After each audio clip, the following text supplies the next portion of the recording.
कि SC/ST की छात्रवृत्ति लागू की जानी चाहिए।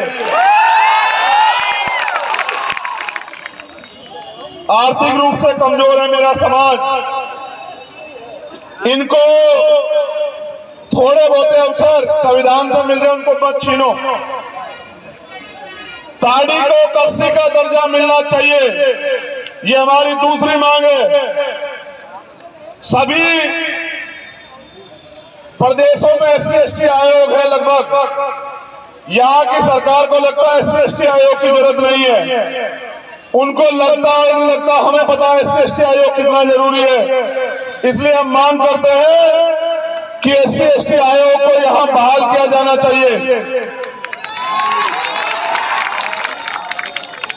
तालीमी मरकज को परमानेंट करना चाहिए।